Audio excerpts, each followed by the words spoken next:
যে জন্ম ছিল যুগান্তরের পূর্বাভাস, নিস্তব্ধ ভারতভূমিতে বজ্রনিনাদী প্রত্যাঘাত, চেতনাহীন অবসাদে নিমজ্জিত কালে তুমি উচ্চারণ করেছিলে আত্মবোধের অগ্নিমন্ত্র। বৈরাগ্যের কঙ্কালময় পথে হেঁটে তুমি প্রত্যাখ্যান করনি জীবনের স্পন্দন, বরং কর্মযোগের দীপ্তিসূত্রে সংযোজিত করেছিলে সংসার ও মুক্তির সমীকরণ।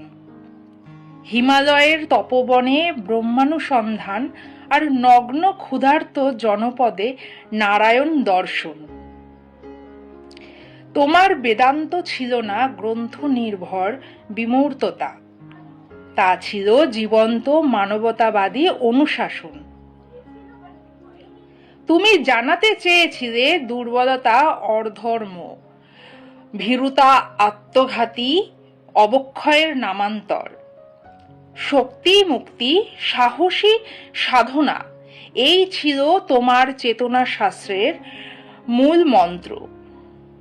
পাশ্চাত্যের আত্মতৃপ্ত সভ্যতার সম্মুখে তুমি স্থাপন করেছিলে প্রাচ্যের অন্তরাত্মা। আত্মম্ভরিতার পরিবর্তে দিয়েছিলে আত্মবিশ্বাস। উপনিষদের ধ্বনিতে জাগিয়েছিলে বিশ্ব মানবতার কথা। তরুণ রক্তে তুমি সঞ্চার করেছিলে দুর্জয় আত্মশক্তির প্রজ্বলন। বলেছিলে নিজের উপর বিশ্বাস রাখো। এই এক বিশ্বাসেই নিহিত শত সহস্র প্রার্থনার ফলন। আজ তোমার জন্মতিথিতে আমরা স্মরণ করি না কেবল, আমরা আত্মসমালোচনার কাঠগড়ায় দাঁড়াই। আমাদের চেতনা কি এখনো জড়তার কারাগারে, নাকি তোমার দেখানো পথে আত্মমর্যাদা খুঁজে পাই?